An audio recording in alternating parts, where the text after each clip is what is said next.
you so much for hanging out with me. This is the Go Show, celebrating all things outdoors in this beautiful outdoor playground of the world that we live in. And you can find us on, the social media sites where we're streaming right now on Facebook and YouTube and the X. I'm going to get, I commit this to you, after 11 years, I'll throw it out there. After 11 years, I'm telling you, I'm going to get this technology right. I'm going to. Yeah, you act like I act like I haven't done this before. Holy cow. Yeah. With YouTube, my YouTube went absolutely bananas yesterday. Just went crazy. It just decided to put all my podcast up as videos with just my logo playing. Oh, I'm better than that for you. And that's what I'm going to be. Continue to improve. And we are going to do this together. So thank you so much for hanging out with me on the Go Show daily. I'll say this. Your humble host of 11 years, Mike Russell. I can't stand it when people say on the daily. I didn't even know that was a thing. So we'll say with the Go Show live daily.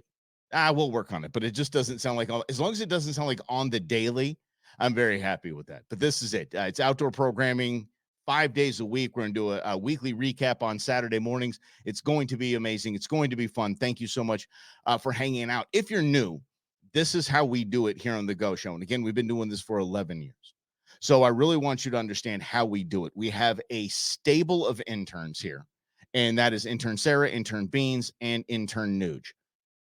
All of them are my kids. So they've graduated and gone. Intern Sarah's now married, career. She's a teacher. Intern Beans is up in college, and intern Nuge has no idea what is about to hit him in his summer here in high school. Yeah, as the third and final. So they are here around to help sometimes, and you'll notice when they are, because things are actually getting done. Yeah. Got a full slate.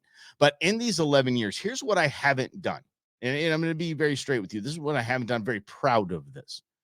I haven't sold out. If you hear me talk about a product, it is because I have it, I use it, and I love it. That's the only time you're going to hear me talk about a product, period. When the GoShowLive.com goes live for us, it's going to have a section of just Mike's stuff Mike likes. And at the very tippity top Girl Scout of that are going to be three very, very important products to me. And that is my Canyon coolers, my Slavo salt seasoning, and my Green Mountain grills.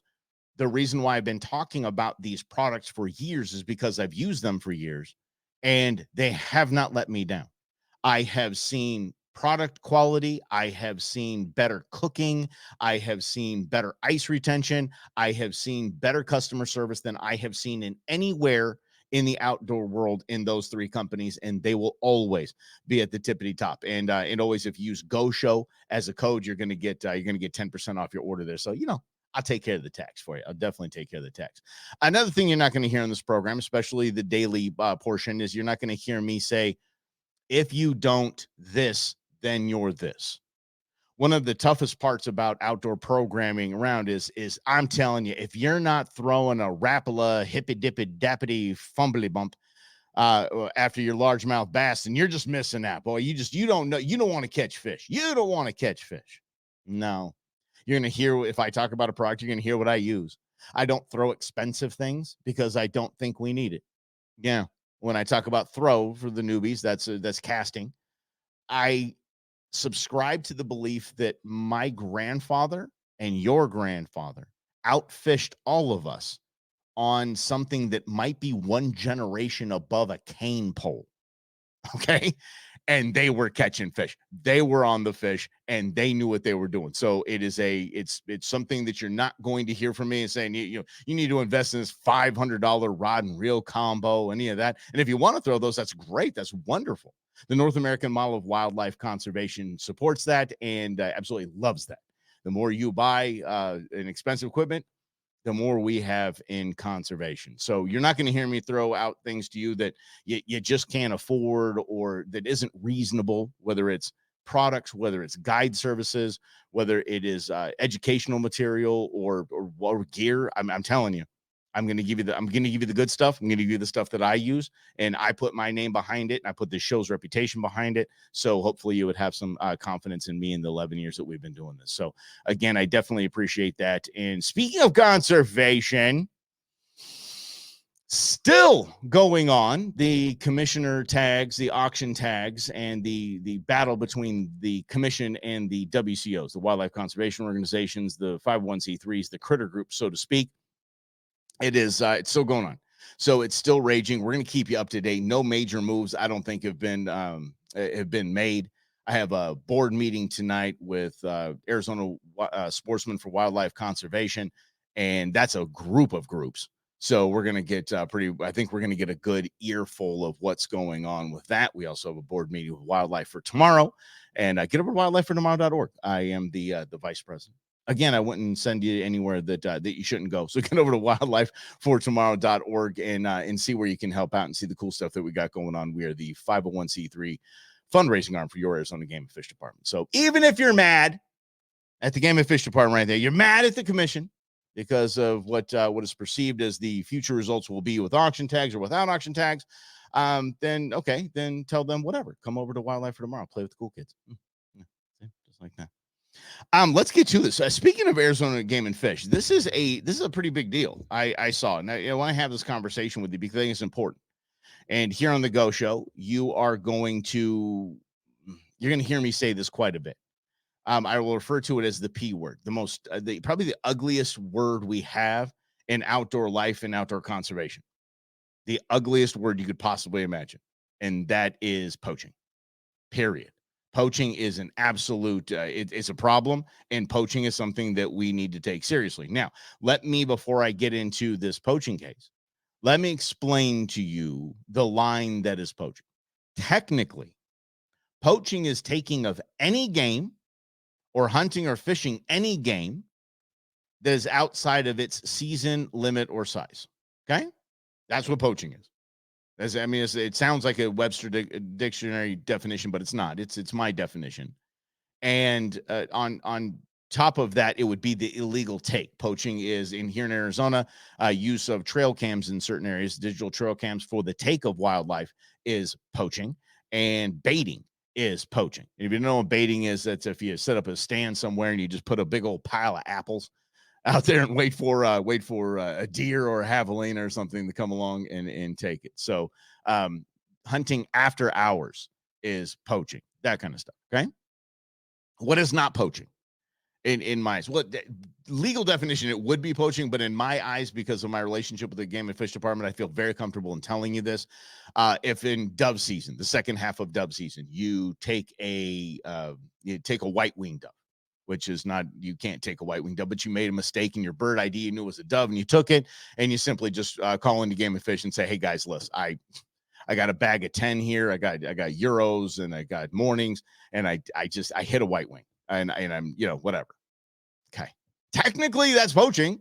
But your Arizona Game and Fish Department isn't a bunch of jerks that just don't understand that, that 40-mile-an-hour missile going by you, didn't see the white wing, but I called it in and I was cool. Or I last light in my season, I put an arrow in an elk and I can't find it.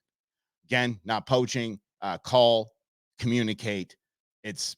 Unfortunately, you have to call the Operation Game Thief line. You're not a game thief. You're an honest, awesome person. So keep that up, by the way. Okay. Keep being honest, awesome people. That's all I ask of you. Okay. An Arizona wildlife officer received a tip about a hunting guide that was purchasing liquid deer bait down in Tucson for the cool kids. Prompted by the information, the department launched an investigation into the individual's guiding practices. And through the inquiry, officers uncovered numerous blinds where the suspect's illegal activity was occurring during deer season. That's a big no-no.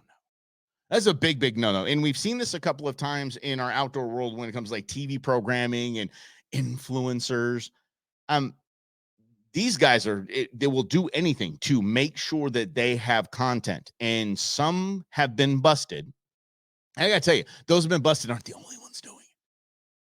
The bigger, reputable pieces of programming that you see, like a Western Hunter and Meat Eater, okay, they're on the up and up.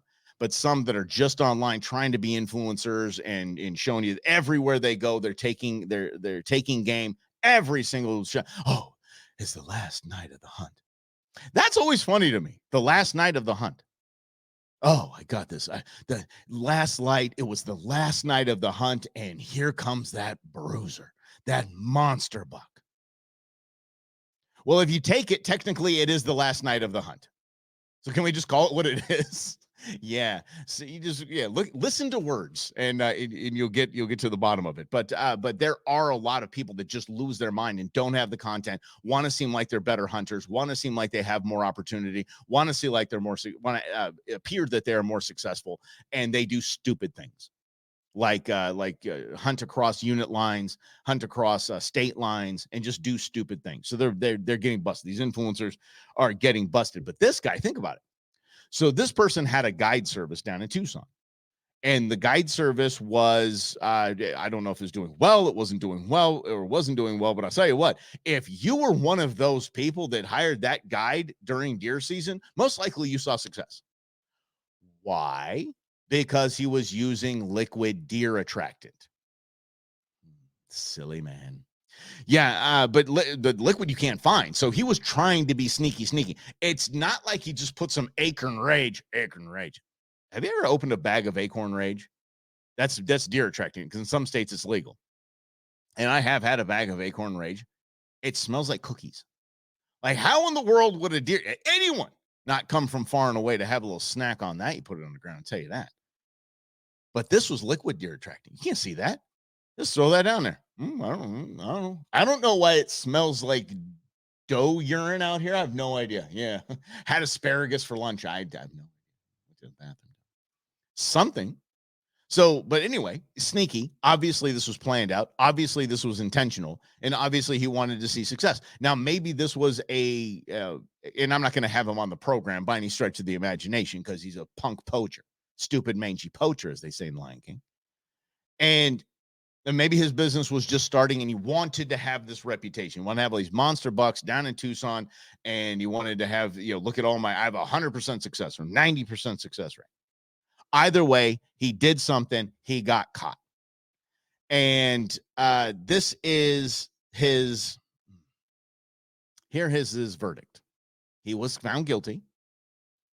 And this is where we are going to start to have a very serious conversation. Okay? All right, so let's get at it.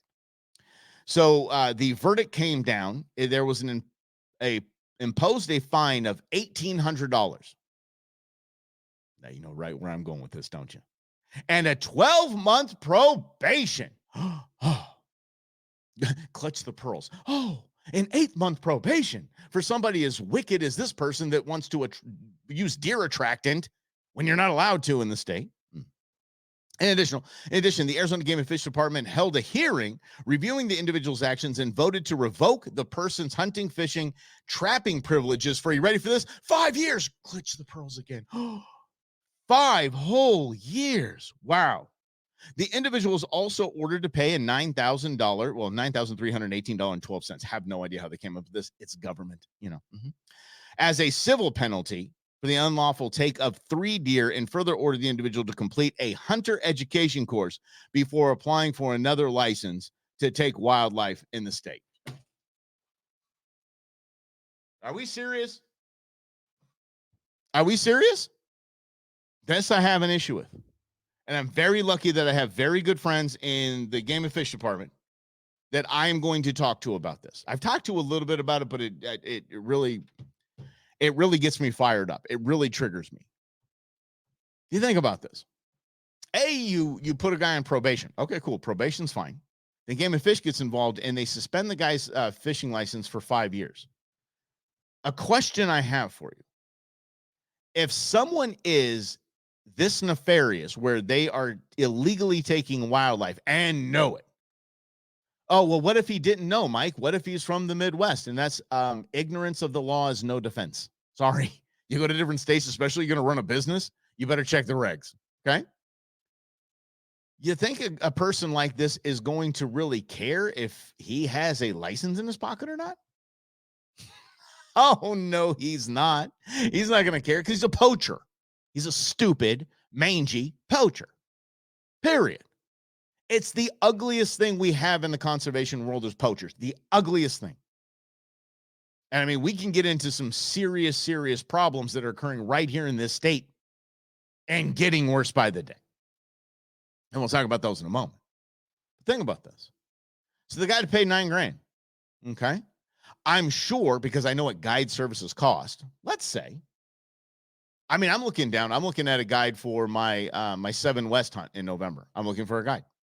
And I don't know who I'm going to use, but I'm going to start shopping around like we talked about a couple of weeks ago right here on this program. So you're looking at $3,000 to $5,000. So you think about a guy who got busted for the take of 3 animals. Let's say his guide service was $2,500 as a deer, wasn't it? And you're sitting a stand. Dang. So he has what, $2,000 to make up in that? So he's got $2,000 to make up in that, plus his $1,800 fine. And he has 5 years probation, and he has to take a hunter safety course. Do you think that's going to stop this guy from doing this again?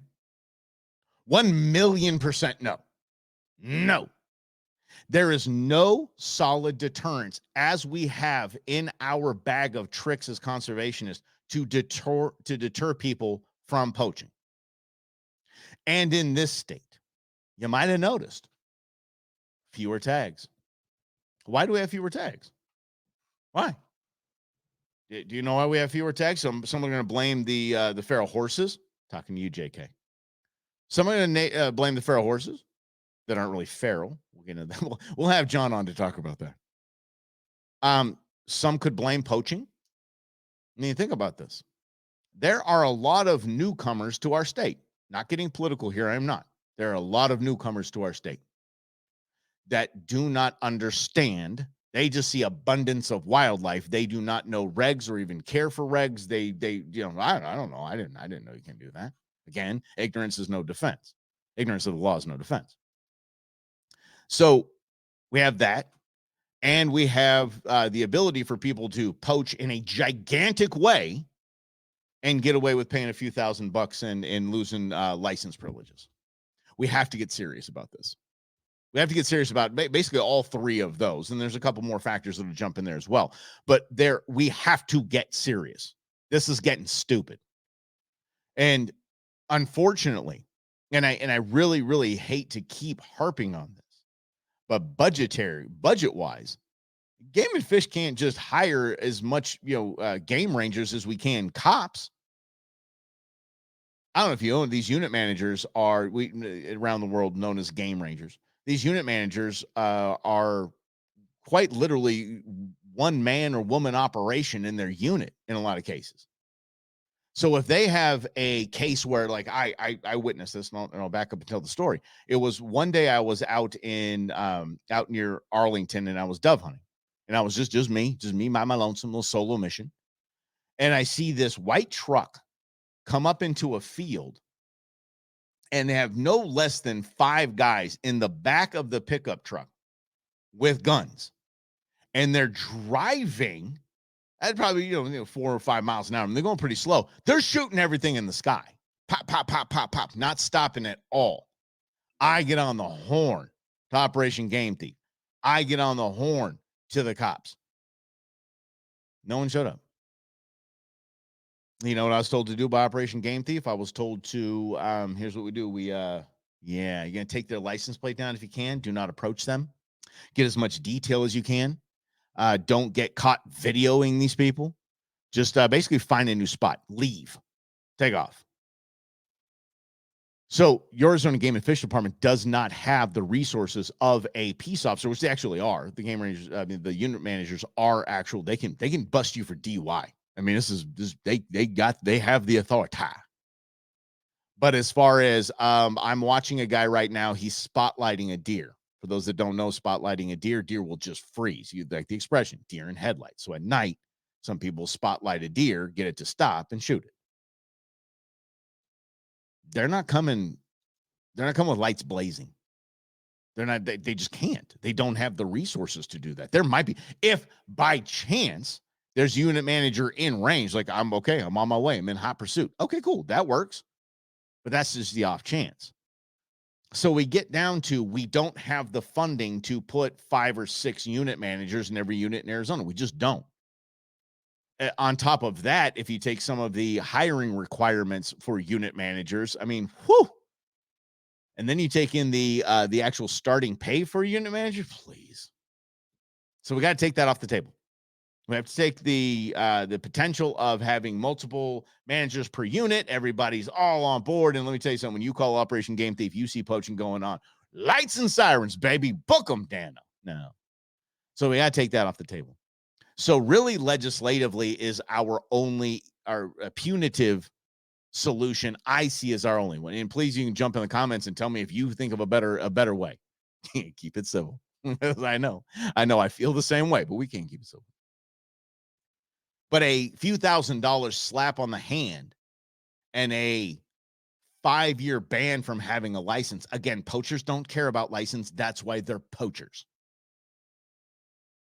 I'm talking jail time. You are killing a natural resource that belongs to all of us. If I go and steal 5 cars, I'm going to jail.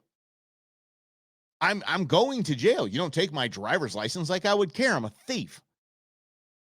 They take my ability to buy and sell a car, don't care. I'm a thief. But if I don't go to jail, I'm not. Why wouldn't I just keep stealing cars? Okay. I sold each of these cars for a $15,000 profit each, so I'm walking out with $75K, and you're going to charge me $9,000 for a fine. Do you see where we're at here? They're going to keep stealing. If we don't see stronger punishments for poaching in this state and really identify, and I'm pretty sure it has been identified, the absolute just garbage that it is and garbage that these people are, these poachers are, well, we're not going to fix the problem. So I understand how politics works. For the love of goodness, I've been doing it for 16 years covering politics. I understand that there's no real win in the solution in electoral politics. But if a problem is identified, maybe we can make a little bit of a difference here. Basically, the real impact of poaching on our state's natural resources. I think that's fair. That's a fair thing to look at. And that's every state, by the way. That's not just here in Arizona. I'm not bagging on our process at all. But I see that this was advertised on social media as a huge win for conservation in our state. I see it as I define a W. It's nothing to write home about. It's basically like the Diamondbacks winning a one of their first 3 games. They got 161 left. It's not a big deal. They won 1 game. We got 1 poacher. Cool. There are hundreds and hundreds out there that need to be taught a lesson, and we need to show all of these poachers what's what. And it has to be big. It has to be some sort of jail time. You're killing a natural resource. You're decimating our natural resources. And think about that. I mean, even go politically, that should be good on both sides of the aisle. We hate poaching and we hate things that kill conservation. Okay. Hey, win-win. Like I said, it is it's government. And that's the way the government is always going to roll. Hey, thanks for hanging out with us. This is the Go Show, celebrating all things outdoors in this beautiful outdoor playground of a world that we live in, doing this daily, every day at 11 o'clock Arizona time. I appreciate you hanging out. If you miss any part of the show, it's okay. The podcast jumps up after the show, and it's always available on YouTube. And do not get me started with YouTube, but you can go over to YouTube. It's fine. Because over podcast version or my ugly face on video, either way, it's fine. You're gonna get all of the content. Let me think about this. Spring training is almost coming to an end. I just mentioned the D-backs, and it's kind of a good segue. I firmly believe that going to a spring training game is one of the heights of getting outdoors. But Mike, it's not hunting, it's not fishing, it's not climbing a mountain, it's not being on the desert. No, it's beautiful, sunshiny, vitamin D soaking up into your skin, into your soul, and life is good. It's a mellow vibe. The drinks are flowing, the nachos are pouring. Everything's good. Everything is good. I'm telling you, spring training is exactly what we say when we say get outdoors. Because what does it do? It takes the people that are, not really thought of getting outdoors quite a bit, and they're like, really nice. You know what we should do? We should get outdoors more. We should get outside more. Maybe we should start walking. Good. I like that, because walking leads to hiking. Hiking leads to nature watching. Nature watching leads to maybe a potential of, hey, something. Your brother-in-law's coming to town, and he likes to hunt. You want to give that a try? See, it's a cycle. It all starts with spring training. Okay, whatever. I pulled a muscle reaching for that one, but you get my point. What the heck was up with the prices of spring training this year? Can we get our head around that? Holy mackerel. I understand this is a side, but I mean, come on. It's all about getting outdoors, but I've got to be price conscious at some point. I mean, unfortunately, fortunately for some people, fortunately for others, I'm a Dodgers fan. And we signed bazillion-dollar contracts in the offseason. All of a sudden, my $8 lawn seat turned into an $80 lawn seat. Is what? Oh, did you just happen to put a zero there like we wouldn't notice? Just put a zero at the end. It's okay. They're not going to notice. So holy cow. I mean, that's cost of entry is terrible. But once you're there, you're there. And I always say that about hunting and fishing. There is a cost up front to those sports. It's still cheaper than golf. I'm not kidding. If golf is your hobby, I'm telling you, you're spending more. You have more of a spend every year than we do hunting and fishing. And some will laugh at this, because I know some people that listen to this program that put probably more than most people make in a year into their fishing rigs every year. So I do understand that. But for the vast majority of us, hunting and fishing is, and obviously hiking is free. If you want hiking shoes, maybe it's going to cost you, $50 to $100. But then that's it. Then you just go. And see, if you have your fishing equipment, then you just go. Then you just, it's just this small maintenance. But spring training, no, it's not like you can buy a ticket and just keep going out to spring training, for the love of grief. Woo! Like, I expect the $15 beers and you expect that. We've been conditioned to expect that. $80 lawn seats. Holy mackerel. But it prices everyone out. And that's really the same for outdoor gear. And that's what I mentioned a little earlier in the program, is that I subscribe to the philosophy that my grandfather outfished me with one generation above a cane pole. He didn't need all of these cool gadgets. He did fish finder. What are you talking about, a fish finder? Depth finder. We just went until the boat stopped and we all fell down. We didn't know we didn't know there was a log there. Who put a tree down there? No idea. But they all outfished us. They're all crushing fish, record fish, big fish, plentiful fish. And they didn't have anything as far as the latest and the greatest. I mean, there's a few things that make it more fun, but don't price yourself out of this. So what I'm going to say is one of our first shows that we do this daily. What I'm going to say, and I'll keep reminding you of this too, and I hope you come along with me on this. Don't price yourself out of it by watching others, maybe the TV programs or seeing things online, and think that you need to spend a lot of money to do what we do. You don't. You really don't. Used is fantastic. The only thing that I wouldn't recommend in used department is a used compound bow. That's the only thing that you'll ever hear me say, you might want to stay away from used on that, because you don't know if it's ever been dry fired. So I would just stay away from that, unless it's from a buddy of yours that says, no, man, I never dry fire this. I just got a better bow. I'm going to sell you this one. Fine, cool. But always look for used. There is no reason to say, I want to get into fishing and then go blow $500 to $1,000 and then realize, whoa, it's different than you expected it to be. Well, it's better or not. It's just different. And then now you're out this money and you're, yeah. So buy used. Better than that. I'm actually going to give you a better than that. Here it is. Borrow. Yeah. Any of my buddies can holler at me right now and say, hey, man, can I grab a few fishing poles? I'm heading to lake. Yep. Hey, man, can I borrow the kayaks? Yep. Hey, man, can I borrow the jumping jack? Yep. Of course. They don't have to put out the money that I've spent. It can all be not community property, but I mean, for the most part, it can be here. Try it out and then buy your own gear. If they're like they're my buddies Paul and Zach, that keep borrowing my shotguns every season. I'm like, okay, now it's about time. It's time for you guys to get your own shotguns. I think you got the dough. Being as you're in Florida right now as a major league ball player, I think that you can probably grab your own shotgun. So, but I love lending things out. I love it that people are borrowing before they buy. It makes nothing but sense. Yeah. And then, oh my gosh, so my girlfriend and I were at the spring training game 2 weeks ago, and it was only like 79 degrees. And I was like, whew, holy mackerel. Like the UV, I don't know what it was. I don't know what was going on, but I'll tell you this. It was hot. And I know, I guess my blood thickened up over the off season, but wasn't really ready for spring here in Arizona. Well, definitely not ready for summer. If it hits 100 tomorrow, I might just die. Holy cow, it was bad. But it got me thinking about this.